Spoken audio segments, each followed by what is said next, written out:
ever thought about where Hershey's chocolate came from? Well, that would be me. Hi, my name is Milton Hershey. I was born on September 13, 1857 in Derry Township, Pennsylvania, to my parents, Veronica Snavely and Henry Hershey. I also have a sister named Serena, but she died when she was 4 in 1867 from a very deadly disease. I had a pretty rough childhood.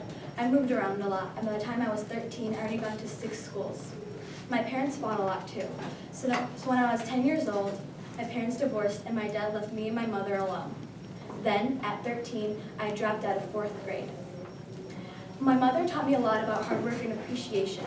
So when I was 14 and showed a fascination in candy making, she found me a job as an apprentice with a master confectioner. And that's where I worked for the next 5 years.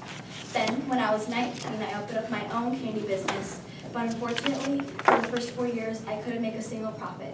So I packed up and headed to Denver, where I found another job with a very experienced confectioner and learned about caramel making. From there, I went to New York, then to Chicago, to open up my own candy business, but unfortunately, I failed again. So I went back home to Pennsylvania and started the Lancaster Caramel Company. And in a few years, business was amazing. In 1893, I learned about chocolate making and started the Hershey's Chocolate Company. Then, by 1900, even though my caramel business was amazing and I was shipping caramels all over the country, I decided to sell my company for $1 million. By 1905, I built a candy making facility and the Hershey Chocolate Company was on a new road. One of my best-selling ideas was the Hershey Kiss, which came out in 1905, and later in 1924, we created its famous foil wrapper.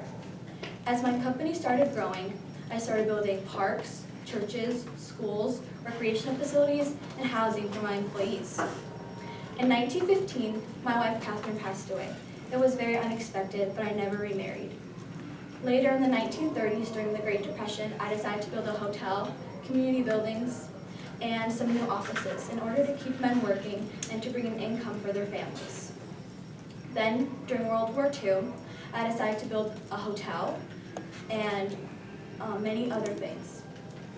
I also supplied our country's military with chocolate bars called the Ration D Bar and Tropical Chocolate Bar.